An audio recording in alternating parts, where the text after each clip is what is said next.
आवाज आ रही है? रीना पारस सर राधे राधे। राहुल मीना राम राम जी। प्रविंद यादव नमस्कार। पप्पू कुमार यादव हेलो जी। टीटू पाल राधे राधे। सभी को राधे राधे। सभी को राधे राधे। बताइए कैसे हाल चाल हैं आप लोगों के? पढ़ाई लिखाई कैसी चल रही है भाई? नमस्ते नमस्ते।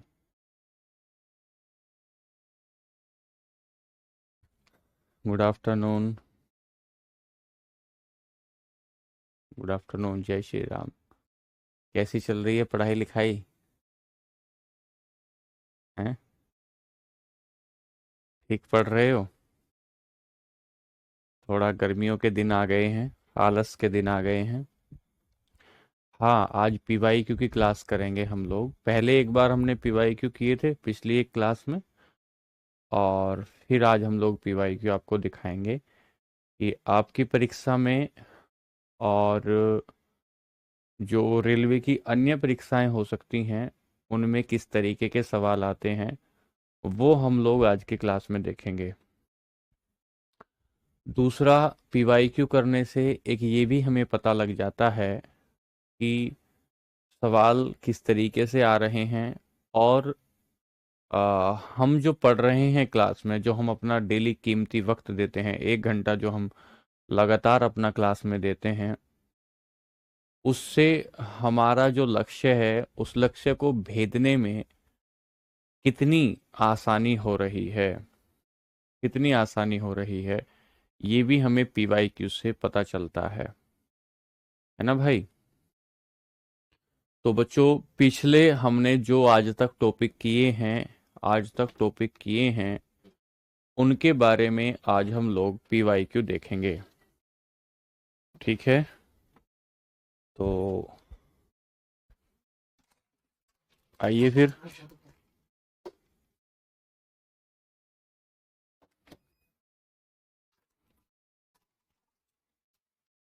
ब्राइटनेस कम कर दो थोड़ा। अच्छा,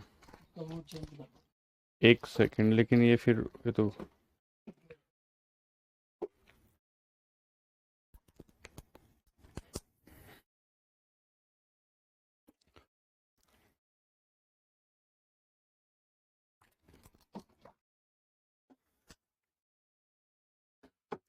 पीवाईक्यू का मतलब होता है प्रीवियस ईयर क्वेश्चन।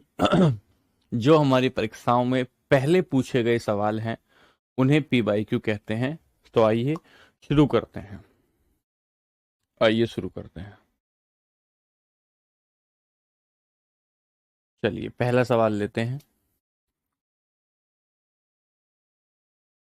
डाल्टन का सिद्धांत इनमें से किस नियम पर आधारित था? डाल्टन का सिद्धांत इनमें से किस नियम पर आधारित था? यह आपके ग्रुप डी में 2018 में सेकंड शिफ्ट में, 2018 में फर्स्ट शिफ्ट में पूछा गया है। ठीक है, चलिए। डाल्टन के सिद्धांत को हमने बताया था कि डाल्टन ने एक बात बताई थी कि प्रत्येक पदार्थ छोटे छोटे कणों के प्रत्येक पदार्थ छोटे छोटे कणों के रासायनिक संयोजन से बना है। प्रत्येक पदार्थ छोटे छोटे कणों के रासायनिक संयोजन से बना है। तो डाल्टन ने कौन सा सिद्धांत दिया? डाल्टन का सिद्धांत था परमाणुवाद की थ्योरी। डाल्टन का सिद्धांत था परमाणुवाद की थ्योरी। और जो परमाणुवाद की थ्योरी थी, डाल्टन का जो परमाणुवाद की थ्योरी थी, डाल्टन ने सिद्धांत दिया था परमाणुवाद का सिद्धांत। और डाल्टन का परमाणुवाद का सिद्धांत क्या कहता है कि कोई भी पदार्थ हो, वो छोटे छोटे कणों के रासायनिक संयोजन से बना है। उन्होंने कहा था कि एक ही प्रकार के परमाणु मिलकर तत्व बनाते हैं, एक ही प्रकार के परमाणु मिलकर तत्व बनाते हैं, और कुछ तत्व निश्चित अनुपात में मिलकर यौगिक बना देते हैं। तो क्या बता रहे हैं? मिलकर बता रहे हैं कि परमाणु मिलकर क्या बताते हैं? परमाणु मिलकर बनाते हैं आपके तत्व को, तत्व मिलकर बनाते हैं आपके किसी भी यौगिक को। तो रासायनिक संयोजन के सिद्धांत पर आधारित था, रासायनिक संयोजन के सिद्धांत पर आधारित था। एक बात हो गई। दूसरी बात, सवाल नंबर 2 लेंगे। डाल्टन की पद्धति के अनुसार निम्नलिखित में से कौन सा कथन सही है? जो डाल्टन ने बताई बातें उसके अनुसार कौन सा कथन सही है, ये भी देखते चलना कि क्या आपको आपकी क्लास में, आपकी किताब में ये बातें लिखी हैं या नहीं लिखी हैं। आपकी किताब में ये बातें लिखी हैं या नहीं लिखी हैं, ये भी चेक करते चलना। समान तत्वों के अणुओं के परमाणु, द्रव्यमान और आकार समान होते हैं, परंतु रासायनिक प्रकृति समान नहीं होती। ऐसी बात नहीं है। एक अणु प्रोटॉन, इलेक्ट्रॉन और न्यूट्रॉन में विभाजित होने योग्य तो बिल्कुल नहीं है, क्योंकि उन्होंने परमाणु की छोटी इकाइयों के तो बारे में कोई बात नहीं की। समान तत्वों के अणुओं का परमाणु द्रव्यमान अलग अलग होता है, उन्होंने परमाणु द्रव्यमान की भी कोई बात नहीं की। परमाणु द्रव्यमान की भी उन्होंने कोई बात नहीं की। परमाणु पदार्थों के अविभाज्य कण होते हैं। परमाणु पदार्थों के अविभाज्य कण होते हैं। उन्होंने कहा कि परमाणु जो होता है, परमाणु अविभाज्य कण होता है। परमाणु अविभाज्य कण होता है। अविभाज्य कण का मतलब क्या है? कि जिसे दोबारा से डिवाइड नहीं किया जा सकता, जिसे दोबारा से तोड़ा नहीं जा सकता।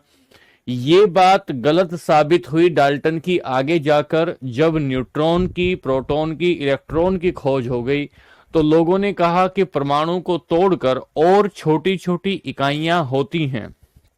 परमाणु की और छोटी छोटी इकाइयां होती हैं। बात समझ में आ रही है क्या बच्चों? तो परमाणु पदार्थों के अविभाज्य कण होते हैं। सवाल नंबर 3, निम्नलिखित में से किसने परमाणु की अविभाज्यता के बारे में बताया? निम्नलिखित में से किसने परमाणु की अविभाज्यता के बारे में बताया? रदरफोर्ड ने तो न्यूक्लियस के बारे में बताया कि न्यूक्लियस मॉडल दिया। बोर ने कक्षाओं की संख्या 2n² बताई। डाल्टन ने बताया कि जो है प्रोटॉन की खोज किसने की? डाल्टन ने। और नामकरण आगे जाकर किसने किया था? रदरफोर्ड ने। तो परमाणु की अविभाज्यता के बारे में सबसे पहले डाल्टन ने बताया था। चलिए अगला बात, सवाल नंबर 4, किस वैज्ञानिक ने पदार्थ की प्रकृति के बारे में बुनियादी सिद्धांत दिया? पदार्थ की प्रकृति के बारे में बुनियादी सिद्धांत किसने दिया? पदार्थ की प्रकृति के बारे में सर एंटोनियो लेवुजियर ने सिद्धांत। ये भी ग्रुप डी में आया हुआ सवाल है 2018 का। एंटोनियो लेवुजियर ने द्रव्यमान संरक्षण का सिद्धांत दिया था, लॉ ऑफ मास कंजर्वेशन का सिद्धांत दिया था, और उन्होंने कहा था कि द्रव्यमान को ना तो कम किया जा सकता है, और ना ही पैदा किया जा सकता है, और ना ही बनाया जा सकता है। ये बात उन्होंने बताई थी। जोसेफ प्रोस्ट ने जो सिद्धांत दिया था वो था स्थिर अनुपात का सिद्धांत, constant law of constant proportion, स्थिर अनुपात का सिद्धांत दिया था।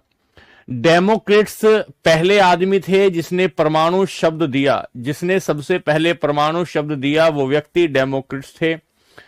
एक बच्चा था जिसने टेलीग्राम पर मुझे अपने कुछ नोट्स शेयर किए थे।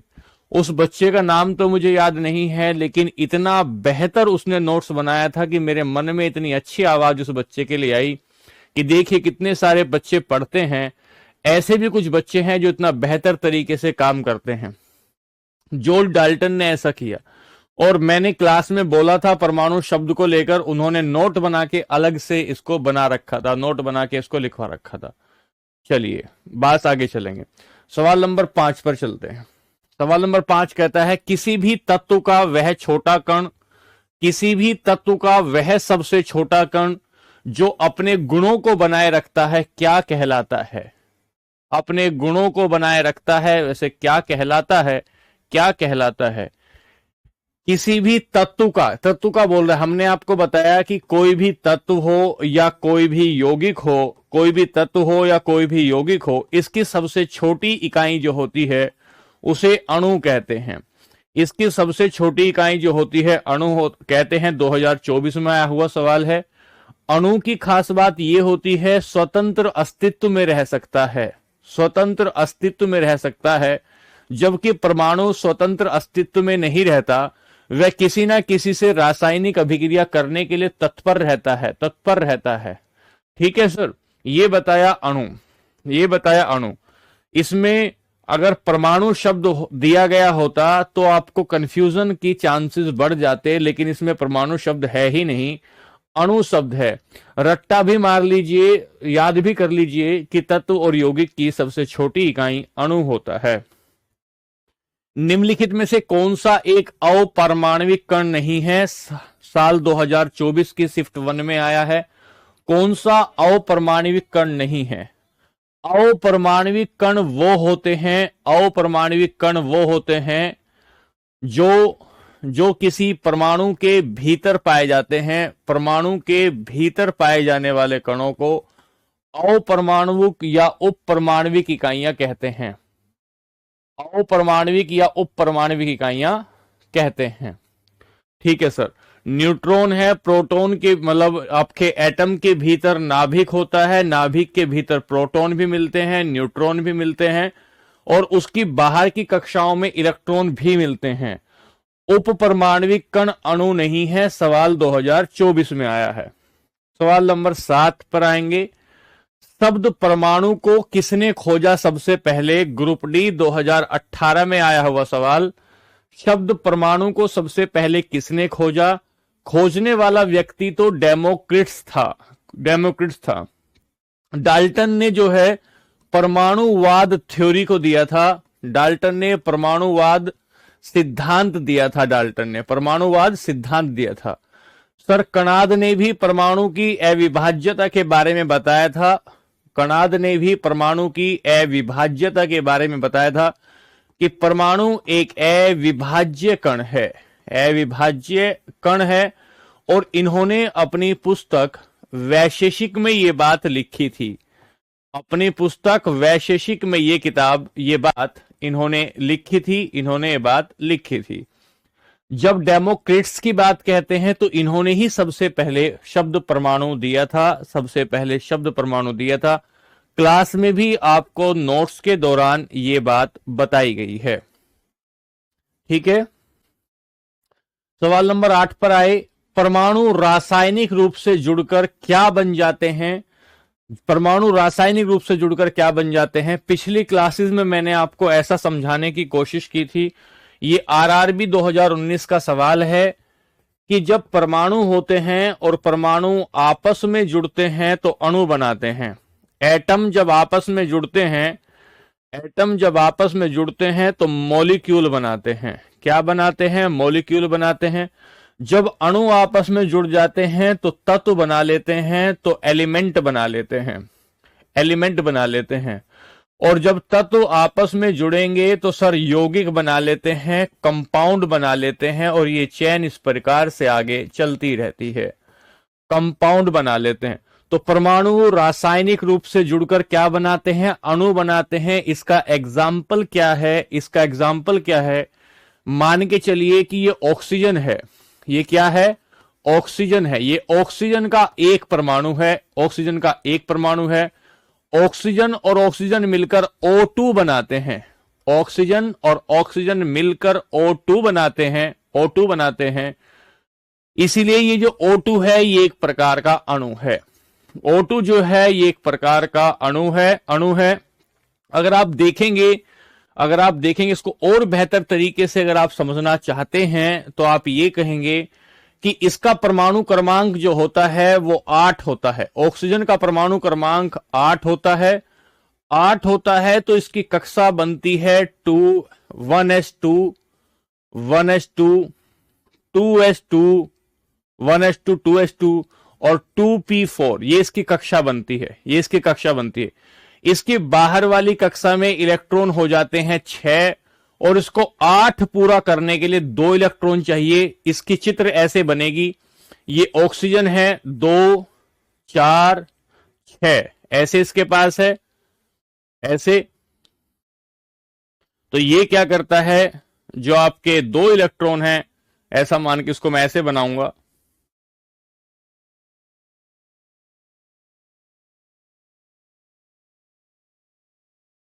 ये इन इलेक्ट्रॉनों की साझेदारी कर लेता है, इन इलेक्ट्रॉनों की साझेदारी कर लेता है, तो इसके पास भी 8 इलेक्ट्रॉन हो जाते हैं और इसके पास भी 8 इलेक्ट्रॉन हो जाते हैं। इसको हम लोग अणु कहते हैं, इसको हम लोग अणु कहते हैं। ठीक है, चलिए अणु हो गई। एक बच्चा कह रहा है सर आप गलत बता रहे हो तो आप मत पढ़िए, अगर मैं गलत बता रहा हूं तो आप बिल्कुल मत पढ़िए। ठीक है, चलिए सवाल नंबर, निम्नलिखित में से किस यौगिक में सबसे अधिक परमाणु होते हैं? सबसे अधिक परमाणु किस में होते हैं? ये ग्रुप डी में 2018 में आया हुआ सवाल है। सबसे ज्यादा परमाणु किस में होते हैं? ग्रुप डी में आया हुआ सवाल है। देखिए एक बार, यहां हाइड्रोजन के कितने परमाणु हैं? 1। नाइट्रोजन का कितना है? 1। ऑक्सीजन के कितने हैं? 2। 1 और 1 2 और 2 4 हो गए। यहां हाइड्रोजन के कितने हैं? 2। सल्फर के कितने हैं? 1। ऑक्सीजन के कितने हैं? 4। 2 और 4 6 और 1 7 हो गए। कार्बन का कितना है यहां पर? 1। ऑक्सीजन का कितना है? 2, तो 3 हो गए, 3 हो गए। यहां देखेंगे तो कैल्शियम जो है 1 है, OH के 2 हैं, तो 2 और 1 3 हो गए, 3 हो गए। अगर इस तरीके से हम इसमें देखेंगे तो यहां देखने पर हमें यह पता लगेगा कि सबसे ज्यादा जो परमाणु होते हैं वो H2SO4 वाले इस यौगिक में होते हैं, H2SO4 वाले इस यौगिक में होते हैं। बात ठीक है, बात ठीक है। तो सवाल नंबर 10 पर आइए कि पदार्थ का वह सबसे छोटा कण है जिसका स्वतंत्र अस्तित्व है तथा मूल पदार्थ के गुणों को बनाए रखता है, तथा मूल पदार्थ के गुणों को बनाए रखता है। ठीक है, चलिए ध्यान से,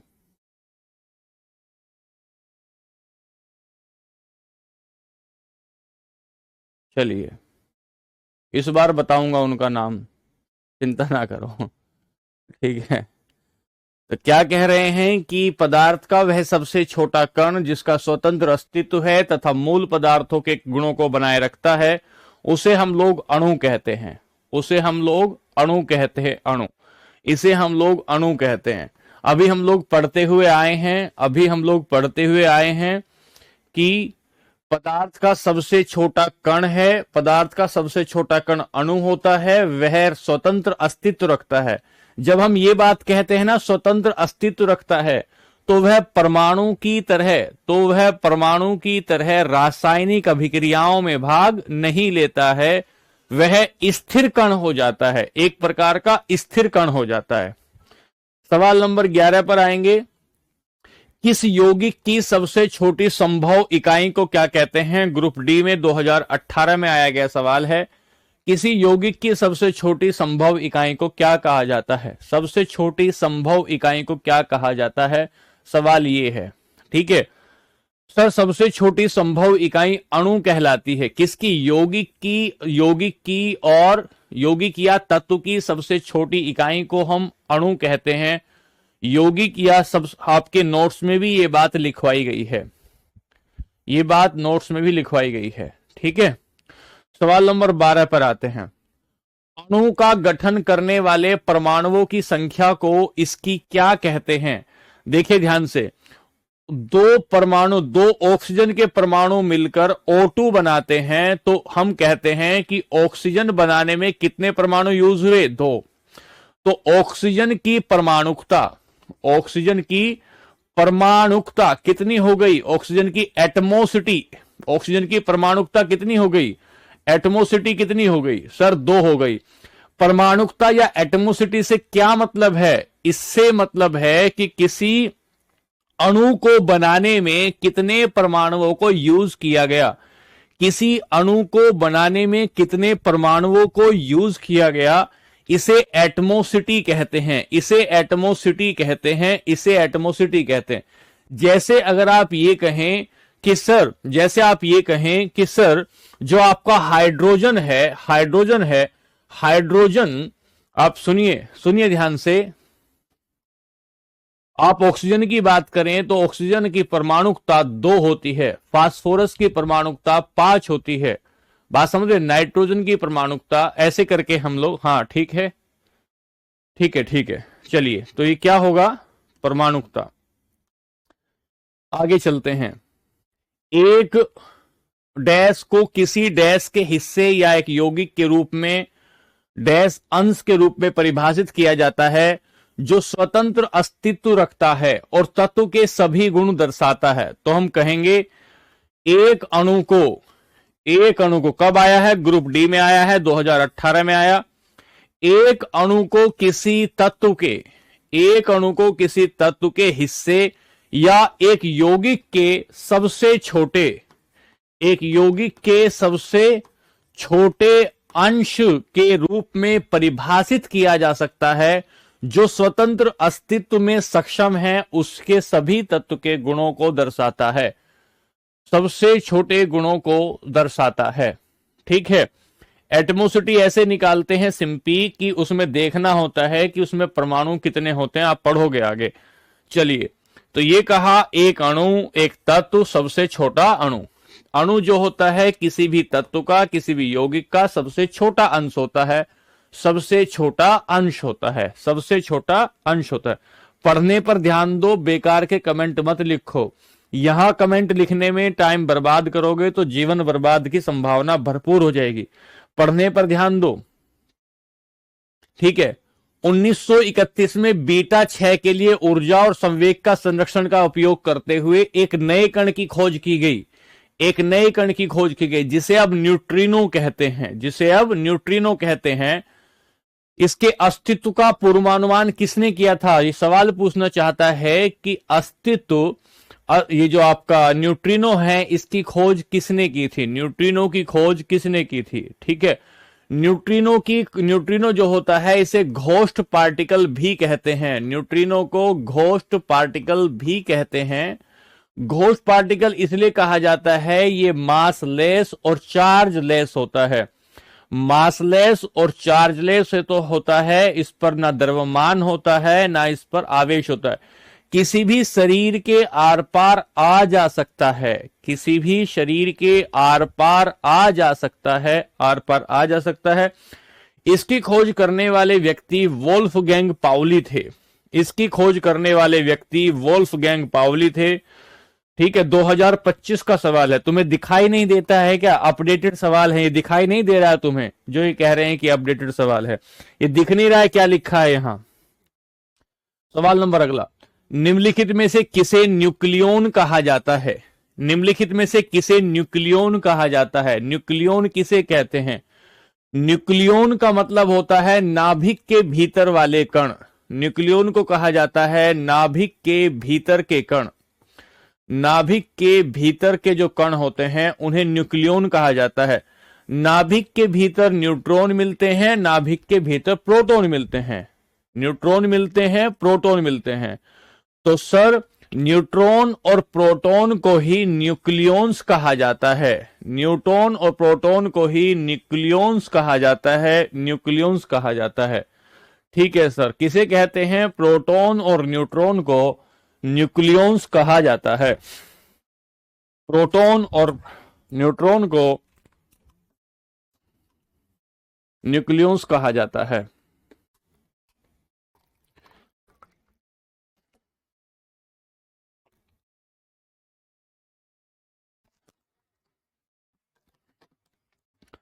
अगला सवाल लेते हैं।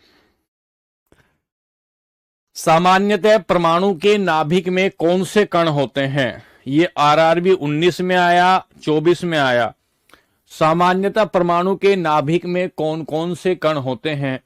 परमाणु के नाभिक में प्रोटॉन और न्यूट्रॉन होते हैं। परमाणु के नाभिक में प्रोटॉन और न्यूट्रॉन होते हैं। प्रोटॉन और न्यूट्रॉन होते हैं। रदरफोर्ड ने हमें यह बताया था कि जो कोई परमाणु होता है उसका सबसे केंद्रीय भाग जो होता है उसे हम नाभिक कहते हैं। रदरफोर्ड के अल्फा कण प्रकीर्णन के फलस्वरूप किसकी खोज की गई?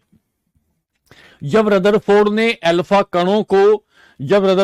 अल्फा कणों को एक सोने की पन्नी पर डाला, जब रदरफोर्ड ने अल्फा कणों को सोने की पन्नी पर डाला तो उसने बताया कि कुछ किरणें पार हो जाती हैं, कुछ किरणें डिविएट हो जाती हैं, कुछ किरणें वापस आ जाती हैं।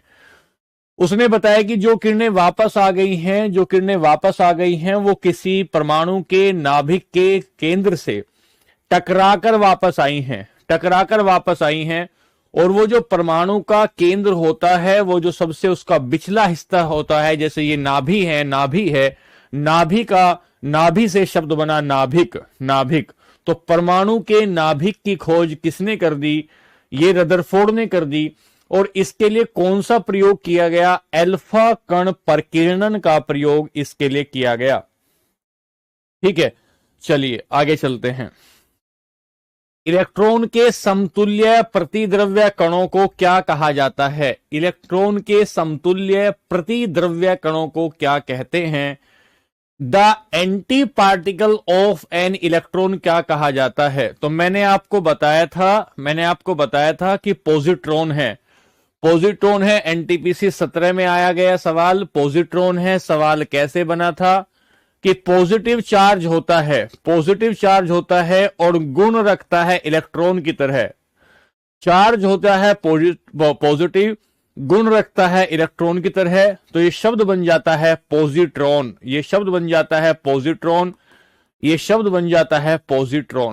ठीक है सर, पॉजिट्रॉन। इसकी खोज एंडरसन ने की थी। बहुत बढ़िया। इसकी खोज किसने की थी? एंडरसन ने। बहुत बच्चों के सवाल बहुत अच्छे आ रहे हैं, जवाब बहुत बढ़िया आ रहे हैं बच्चों के। चैडविक ने किसकी खोज की थी? 2021 में आया सवाल है। चैडविक ने 1932 में खोज की थी न्यूट्रॉन की खोज की थी 1932 में। और इसने बताया कि ये एक आवेश रहित कण है। कैसा कण है? ये एक आवेश रहित कण है। ये एक प्रकार का चार्जलेस पार्टिकल है। आवेश रहित कण है, चार्जलेस पार्टिकल है। ये किसने बताया? ये जे चैडविक ने बताया। सवाल नंबर 20 पर आए। एक इलेक्ट्रॉन में कितना ऋणात्मक आवेश होता है? कितना चार्ज होता है? तो हमने कहा 1.6 इंटू 10 की पावर -19 कूलाम। -19 कूलाम जो होता है, ये एक इलेक्ट्रॉन में ऋणात्मक आवेश होता है। ठीक है। अच्छा, अगर हम 1.6 इंटू 10 की पावर 19 कूलाम कर दें, तो ये जो चार्ज है ये प्रोटॉन का चार्ज है।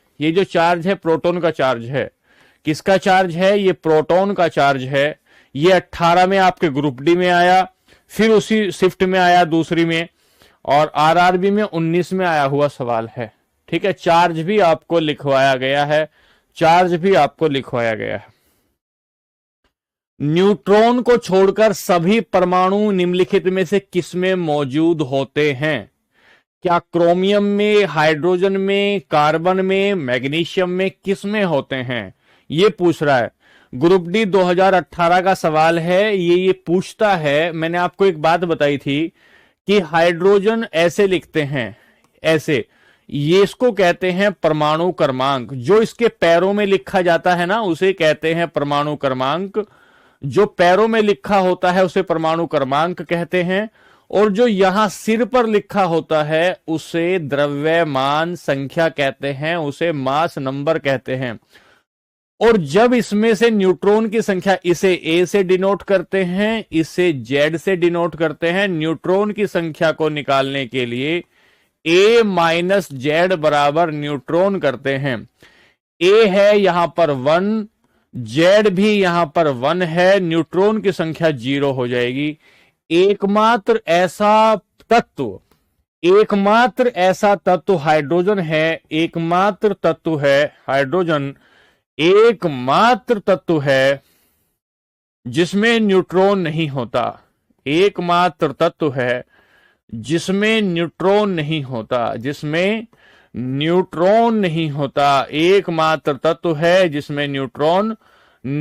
होता है। हमारे पास अभी तक ज्ञात 118 तत्व हैं, अभी तक हमारे पास ज्ञात 118 तत्व हैं, उनमें से सिर्फ एक कण ऐसा है, एक तत्व ऐसा है जिसमें न्यूट्रॉन नहीं होता, उसे हम हाइड्रोजन कहते हैं, उसे हम हाइड्रोजन कहते हैं।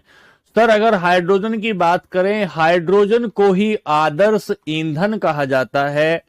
आगे जाकर आप अपनी क्लासेस में पढ़ेंगे, इसे आदर्श ईंधन भी कहते हैं, इसे फ्यूचर फ्यूल, भविष्य का ईंधन भी इसी को कहा जाता है, भविष्य का ईंधन भी इसी को कहा जाता है।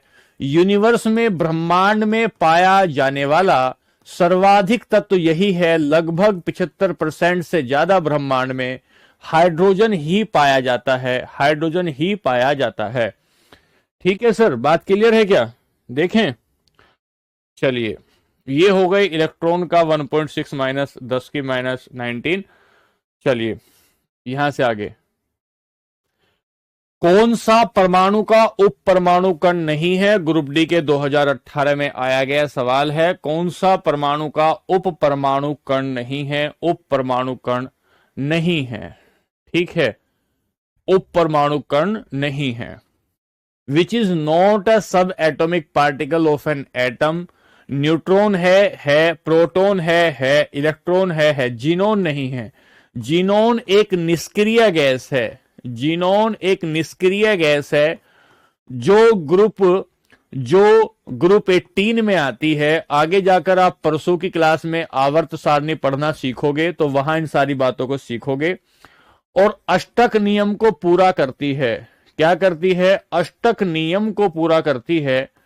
इसके बाहरी सेल में 8 इलेक्ट्रॉन होते हैं, इसीलिए ये किसी से रासायनिक क्रिया करने में बहुत ज्यादा उत्प्रेरित नहीं होती है। बोर मॉडल के अनुसार द्वितीय ऊर्जा स्तर के लिए इलेक्ट्रॉनों की अधिकतम संख्या कितनी हो सकती है? बोहर मॉडल ये बताता है कि 3 KLMN 4 कक्षाएं या इस तरीके की आगे कक्षाएं हो सकती हैं। सूत्र निकलता है 2n² के माध्यम से। यदि n की संख्या 1 हो जाए तो ये 2 हो जाती है। ये कह रहा है द्वितीय ऊर्जा स्तर, तो 2 गुणा 2 की पावर अगर मैं 2 कर दूं तो 2 दूनी 4 दूनी 8 हो जाएगा। तो दूसरी कक्षा में कितने इलेक्ट्रॉन आ सकते हैं? बहुत अच्छी बात है, बहुत अच्छे से आप लोग समझ रहे हैं, इसकी मुझे बहुत खुशी है, इसकी मुझे बहुत खुशी है कि आप बहुत अच्छे से समझ रहे हैं। ये आपके 8 है, ठीक है। तो 2, 8, 18 और 32 ये आपने पहली क्लास में समझा हुई है सारी बातें। सवाल संख्या लेता है 25। बहुत अच्छा सवाल 25 में 2024 में आया आरआरबी टेक्नीशियन में। देखिए आप इसे बनाते हैं या नहीं बनाते हैं। क्या कहता है कि निम्नलिखित में से कौन सा कथन थॉमसन के परमाणु मॉडल के बारे में है और गलत है? कौन सा गलत की बात करता है, कौन सा गलत है, ये बात पूछता है। परमाणु में धन आवेश तरबूज के खाने वाले लाल भाग की तरह बिखरा होता है। हां, धन आवेश लाल भाग की तरह बिखरा होता है, जबकि इलेक्ट्रॉन धनावेशित गोले में तरबूज के भीतर धसे होते हैं। ये बात तो ठीक है, पर यह गलत पूछता है। परमाणु धन आवेशित गोले का बना होता है, इलेक्ट्रॉन उसमें धसे होते हैं, ये बात भी ठीक है। ऋणात्मक और धनात्मक आवेश परमाणु में समान नहीं होते, इसलिए परमाणु विद्युत रूप से उदासीन नहीं होते, ये बात गलत है। थॉमसन ने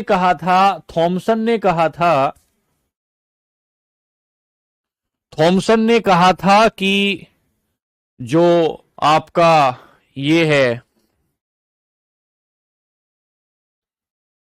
परमाणु होता है, उस परमाणु में एक धन आवेशित कण होता है, परमाणु में एक धन आवेशित कण होता है, उसमें इलेक्ट्रॉन धसे हुए होते हैं। लेकिन थॉमसन ये कहता है कि धन आवेश और ऋण आवेश बराबर बराबर मात्रा में होते हैं, इसलिए परमाणु जो है वो विद्युत का उदासीन कण है, इसलिए विद्युत का उदासीन कण है, ठीक है। चलिए ये बात गलत हो गई, बाकी तीनों बातें ठीक हैं। ये भी कहता है धनात्मक परिमाण में समान होते हैं, विद्युत रूप से उदासीन होते हैं, ठीक है, चलिए ठीक है। एक बच्चा कह रहा है कि आप टेलीग्राम पर जवाब नहीं देते। मैं हर बच्चे का जवाब देने की कोशिश करता हूं। आप लोग अगर जवाब आपको मिलता है तो आप इस भाई को बताएं कि क्या मैं जवाब टेलीग्राम पे देता हूं या नहीं देता हूं। रोजाना मैं आपको जवाब देता हूं, ठीक है। सही सवालों के जवाब मैं डेली टेलीग्राम पर आपको देता हूं। रदरफोर्ड के परमाणु मॉडल के अनुसार परमाणु का अधिकांश द्रव्यमान कहां पर होता है? रदरफोर्ड के अनुसार कहां पर सबसे ज्यादा परमाणु का, श्वेता साक्य, श्वेता की बात सुन लेते। आप 80% गलत पढ़ा रहे हैं। श्वेता की बात एक बार सुन लेते हैं, कहां गया इनका कमेंट। सर नाइट्रोजन सबसे ज्यादा होता है 78%। आप गलत, हमारे फ्यूचर का सवाल है, RWA को छोड़ दो। अच्छा श्वेता, पहले अकल सीखो बात करने की। वायुमंडल में 78% जो होता है, 78% श्वेता वायुमंडल में गैस होती है। वायुमंडल में गैस होती है, गैस, ठीक है ना। और हम कह रहे हैं ब्रह्मांड में सबसे ज्यादा तत्व कौन सा होता है? ब्रह्मांड में सबसे ज्यादा तत्व कौन सा होता है? 75% से ज्यादा हाइड्रोजन होता है, हाइड्रोजन। अकल से सीखो बेटा, अकल से सीखो, ठीक है। अकल से सीखिए। चलिए, स्थिर रदरफोर्ड में परमाणु मॉडल के अनुसार परमाणु की अधिकांश द्रव्यमान कहां स्थिर होता है? तो परमाणु का अधिकांश द्रव्यमान उसके नाभिक में स्थित होता है। रदरफोर्ड ने क्या बताया था? उसका जो है नाभिक में स्थित होता है, ठीक है। चलिए सवाल नंबर 27 पर चलते हैं। क्या कहता है? बोहर ने अपने परमाणु मॉडल में विभिन्न इलेक्ट्रॉन कक्षाओं को दर्शाने के लिए निम्नलिखित किन प्रतीकों का प्रयोग किया? टेक्नीशियन 2024 में सवाल आया, किन प्रतीकों का प्रयोग किया? किन प्रतीकों का प्रयोग किया? सर उन्होंने KLMN प्रतीकों का प्रयोग किया। उन्होंने कहा इसे KLMN से या 1 2 3 4 ऐसे करके दर्शा सकते हैं। ये बोहर ने मॉडल दिया था, ये मॉडल बोहर ने दिया था, ठीक है। चलिए, रदरफोर्ड परमाणु मॉडल के अल्फा कण कहां पर डाले? रदरफोर्ड ने कहां पर परमाणु को डाला, मतलब कहां पर अल्फा कणों को डाला? तो अल्फा कणों को सोने की पन्नी पर डाला। अल्फा कणों को सोने की पन्नी पर डाला, सोने की पन्नी पर डाला। और सोने की पन्नी पर डालने के बाद उन्होंने एक मॉडल दिया जिसे नाभिकीय मॉडल कहा गया। जिसे कौन सा मॉडल कहा गया? जिसे नाभिकीय मॉडल कहा गया, न्यूक्लियर मॉडल कहा गया। और ऐसा कहा गया, इसी मॉडल को आगे चलकर सोलर सिस्टम, सौर मंडलीय मॉडल भी कहते हैं। सौर मंडल मॉडल भी कहा गया आगे चलकर, क्योंकि इस परमाणु के नाभिक के चारों तरफ कुछ इस तरीके से इलेक्ट्रॉन सजे होते हैं, इस तरीके से इलेक्ट्रॉन सजे होते हैं जैसे किसी जो है सौरमंडल में ग्रह सजे होते हैं, ठीक है। सवाल नंबर 29 की बात करेंगे। बोहर के एटम के मॉडल की अभिधारणा के अनुसार क्या होता है जब एक इलेक्ट्रॉन ऊर्जा के फोटोन को अवशोषित करता है? मोस्ट इंपोर्टेंट सवाल है, मोस्ट इंपोर्टेंट सवाल है। 2018 में ही ग्रुप डी में आया। अगर आप किसी इलेक्ट्रॉन को हीट देते हैं, उष्मा देते हैं, अगर आप किसी परमाणु को अगर आप हीट देते हैं तो हीट लेने के बाद इलेक्ट्रॉन उत्तेजित हो जाते हैं। हीट लेने के बाद इलेक्ट्रॉन उत्तेजित हो जाते हैं, चार्ज हो जाते हैं, और उत्तेजित होने के बाद अगली कक्षा में चले जाते हैं, अगली कक्षा में चले जाते हैं। और जब ये उष्मा को जब एब्जॉर्ब करते हैं तो अगली कक्षा में चले जाते हैं। और जब उष्मा को रिलीज करते हैं, उष्मा को छोड़ते हैं, रिलीज करते हैं, छोड़ते हैं, तो पिछली कक्षा में आ जाते हैं। यह कहता है जब उष्मा को अवशोषित करते हैं, एब्जॉर्ब करते हैं हीट को, तो कहां जाते हैं? उन्होंने कहा कि अगली बाहरी कक्षा में चला जाता है। यह अगली बाहरी कक्षा में चला जाता है। जब इसको एब्जॉर्ब किया जाता है तो उसे बाहरी कक्षा में चला जाता है, बाहरी कक्षा में चला जाता है, ठीक है। चलिए, किसी परमाणु की कक्षा में समायोजित किए जा सकने वाले इलेक्ट्रॉनों की अधिकतम संख्या किस सूत्र से दर्शाई जाती है? किस सूत्र से दर्शाई जाती है? सर 2n² से दर्शाया जाता है, 2n² से दर्शाया जाता है। ये बात बोहर ने ही बताई थी कि अधिकतम संख्या कितनी हो सकती है? 2n² हो सकती है। कितनी हो सकती है? 2n² हो सकती है। सवाल नंबर 31 पर आए, एम कोक्स में कितने इलेक्ट्रॉनों की संख्या हो सकती है? ग्रुप डी 18 में, ग्रुप डी 18 में, और फिर ये एएलपी वगैरह में आया हुआ सवाल है।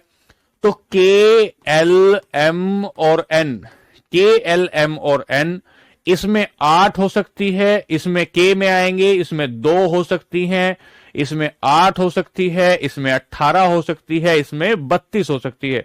ये पूछ रहा है एम में कितनी हो सकती है? निकलकर कहां से आती है? निकलकर कहां से आती है? 2n² से निकलकर आती है, तो ये आपकी 18 है, 18 है। ठीक है, आगे चलें, आगे चलें, आगे चलें। सवाल नंबर 31 के बाद 32 पर आएंगे। एन कोष में समायोजित किए जा सकने वाले इलेक्ट्रॉनों की संख्या कितनी होती है? तो अभी अभी बताया है के, एल, एम और एन। एन कोष में इलेक्ट्रॉनों की संख्या, अधिकतम संख्या 32 हो सकती है। इस संख्या को बोहर ने बताया था 2n² के माध्यम से। बोहर ने बताया था 2n² के माध्यम से। चलिए, सवाल नंबर अगला लेंगे। एक तत्व की परमाणु संख्या अगर 13 है, एक तत्व की परमाणु संख्या 13 है, तो इसमें कितने सेल होंगे? बहुत अच्छा सवाल है। कितने सेल होंगे? ग्रुप डी 18 में ही आया। अगर इसकी परमाणु संख्या 13 है तो इसमें कितने सेल आएंगे? तो देखिए, पहली कक्षा में 2 इलेक्ट्रॉन हो सकते हैं, पहली कक्षा में 2 इलेक्ट्रॉन हो सकते हैं। दूसरी कक्षा में 8 इलेक्ट्रॉन हो सकते हैं, 8 और 2 10 हो गए। और तीसरी कक्षा में इलेक्ट्रॉन कितने होंगे? 3 होंगे। तीसरी कक्षा में इलेक्ट्रॉन कितने होंगे? 3 होंगे।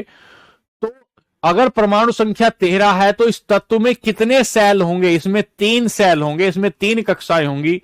पहली कक्षा में अधिकतम इलेक्ट्रॉन 2 आ सकते हैं, 2 आ सकते हैं। दूसरी कक्षा में अधिकतम इलेक्ट्रॉन 8 आ सकते हैं। तीसरी कक्षा में अधिकतम इलेक्ट्रॉन कितने आ सकते हैं? 3 आ सकते हैं। तो सेलों की संख्या कितनी हो जाएगी? 3 हो जाएगी। चलिए, कार्बन के इलेक्ट्रॉनिक विन्यास में शामिल कोषों की संख्या कितनी है? इस सवाल को करने के लिए 2022 का ग्रुप डी का सवाल है। इस सवाल को करने के लिए आपको कार्बन का परमाणु क्रमांक पता होना चाहिए। कार्बन का परमाणु क्रमांक आपको पता होना चाहिए। ठीक है, ये जो आपका कार्बन है, ये जो आपका कार्बन है, कार्बन का परमाणु क्रमांक 6 होता है, 6 होता है। तो पहली कक्षा में कार्बन की 2 आ सकते हैं, और अगली कक्षा में कार्बन की जो है शामिल कोषों की संख्या कितनी है? 4 आ सकते हैं। तो कार्बन में कितनी हुए? 2 हो गए। कितने होते हैं? 2 होते हैं। ठीक है, चलिए, ये आपको परमाणु क्रमांक अगर नहीं पता होगा तो आप इस बात को नहीं जान पाएंगे। सवाल नंबर अगला, बाह्यतम कोष में इलेक्ट्रॉनों की संख्या को क्या कहा जाता है? तो किसी भी इलेक्ट्रॉन के सबसे बाहरी कक्षा में जो आने वाले इलेक्ट्रॉन है, किसी भी परमाणु की सबसे बाहरी वाली कक्षा में जो आने वाले इलेक्ट्रॉन है, उन्हें संयोजक इलेक्ट्रॉन कहा जाता है। सबसे बाहर वाली कक्षा में उपस्थित इलेक्ट्रॉनों की संख्या को संयोजक इलेक्ट्रॉन कहा जाएगा, संयोजक इलेक्ट्रॉन कहा जाएगा। ठीक है, संयोजक इलेक्ट्रॉन कहा जाएगा। चलिए, सवाल नंबर 36, यदि एक तत्व का परमाणु क्रमांक 8 है तो इसका इलेक्ट्रॉनिक विन्यास क्या होगा? अगर एक तत्व का परमाणु क्रमांक 8 है तो इसका इलेक्ट्रॉनिक विन्यास क्या होगा? तो अगर हम देखेंगे परमाणु क्रमांक 8 है तो पहली कक्षा में 1s2 आ जाएगा, पहली कक्षा में 2 आ जाएगा, और अगली कक्षा में 6 आ जाएंगे। तो 2 और 6 हो जाएगा, 2 और 6 हो जाएगा।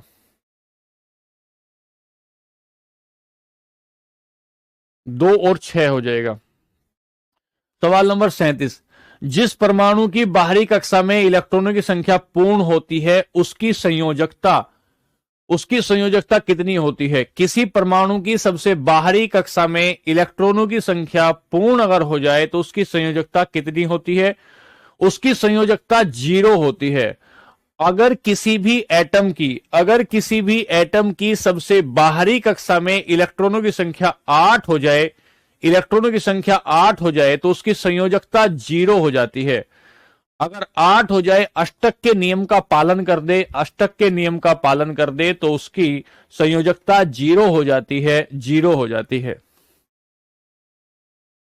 एक तत्व का इलेक्ट्रॉनिक विन्यास 2, 8 और 7 है तो इसकी संयोजकता क्या होगी। ये बहुत अच्छा सवाल है आपका, ये बहुत अच्छा सवाल है, ध्यान से सुनना कि अगर संयोजकता अगर किसी भी परमाणु के सबसे बाहरी कक्षा में इलेक्ट्रॉन की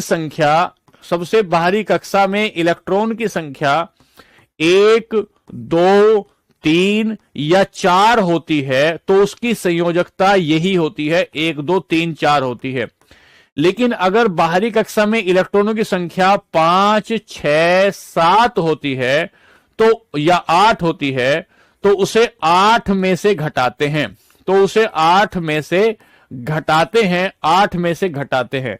जैसे यहां लिखा है कि 2, 8 और 7 है। पहली कक्षा में 2 है, अगली कक्षा में 8 है, अगली कक्षा में इसने बताया अगली कक्षा में 7 इलेक्ट्रॉन हैं। अगली कक्षा में 7 इलेक्ट्रॉन इसके बनते हैं, 7 इलेक्ट्रॉन बनते हैं। तो अगली कक्षा में हम लोग 7 को 8 में से घटा देंगे, 7 को 8 में से घटा देंगे तो संयोजकता 1 हो जाएगी, संयोजकता 1 हो जाएगी। ठीक है ना। चलिए बहुत अच्छा। सवाल नंबर, एक परमाणु का इलेक्ट्रॉनिक विन्यास 2, 8, 7 है तो इसका परमाणु क्रमांक कितना होगा। पिछली क्लास में आप पढ़कर आए हैं प्रोटोनों की संख्या को ही परमाणु क्रमांक कहते हैं, एटॉमिक नंबर कहा जाता है। और जितनी प्रोटोनों की संख्या होती है किसी उदासीन परमाणु में इलेक्ट्रॉन की संख्या भी उतनी ही होती है। तो 2 और 8, 10 और 7, 17 अगर किसी में इलेक्ट्रॉन है तो प्रोटॉन भी उसमें 17 हो जाएंगे और परमाणु क्रमांक उसका 17 हो जाएगा। और अगला सवाल लें, आज की क्लास का यह आखिरी सवाल है कि किसी तत्व का इलेक्ट्रॉनिक विन्यास अगर 2, 8, 5 है तो इसमें प्रोटॉनों की संख्या कितनी है। अगर किसी तत्व का इलेक्ट्रॉनिक विन्यास 2, 8, 5 है तो इसमें प्रोटॉनों की संख्या कितनी होगी। तो 2 और 8, 10 और 5, 15 होगी। 2, 8, 10 और 5, 15 होगी। ये सवाल जो मैंने आपको बताए ये इसलिए दिखाए गए कि हम जो पढ़ रहे हैं उसमें कहीं कोई तकलीफ नहीं है। आपको धैर्य रखकर रिवीजन करने की जरूरत है। जब आप धैर्य रखकर रिवीजन करेंगे तो बात ठीक हो जाएगी। अच्छा, एक भैया कह रहे हैं कि सवाल नंबर 23 बता दीजिए। सवाल नंबर 23 सुनिए ध्यान से, क्या दिक्कत है सवाल नंबर 23 में। ये देखिए सवाल नंबर 23, प्रोटॉन में धनात्मक आवेश कितना होता है। 1.6 इंटू 10 की पावर 19 होता है। हाँ आशीष बताओ, आपकी बात सुन रहे हैं बेटा, बताओ भैया। क्या बात करनी है। 18 नंबर बता दीजिए। अच्छा भैया 18 और 28, ठीक है 18 और 28 कह रहे हैं। ध्यान से सुनो, 18 में हम यहां आ गए। इलेक्ट्रॉन के समतुल्य प्रतिद्रव्य कणों को क्या कहा जाता है। न्यूट्रॉन, प्रोटॉन, पॉजिट्रॉन या एंटी। अच्छा, इसमें दोनों ही ऑप्शन हो सकते हैं क्योंकि पॉजिट्रॉन को एंटी इलेक्ट्रॉन भी कहते हैं, तो दोनों ऑप्शन हो सकते हैं भाई। इसमें दोनों ऑप्शन इसमें हो सकता है क्योंकि पॉजिट्रॉन को एंटी इलेक्ट्रॉन भी कहा जाता है। एक भैया कह रहे हैं 28 बता दें। ठीक है जी। लो 20 कह रहा है कोई भाई। इलेक्ट्रॉन में कितना ऋणात्मक आवेश होता है? तो ठीक तो है, 1.6 इंटू 10⁻19। 1.6 इंटू 10⁻19, ठीक है। और प्रोटॉन में होता है ये, तो क्या दिक्कत है इसमें? ठीक है, चलिए अब आप लोग इसे देखेंगे और फिर आगे बढ़ेंगे। कोई बात होगी तो आप इसे, आपको ये पीडीएफ मिल जाएगा और आप टेलीग्राम पर आप जो है बता दीजिएगा। कोई सवाल होगा तो टेलीग्राम पर बता दीजिएगा। चलिए, आज के लिए नमस्ते, धन्यवाद, नमस्कार, खुश रहिए।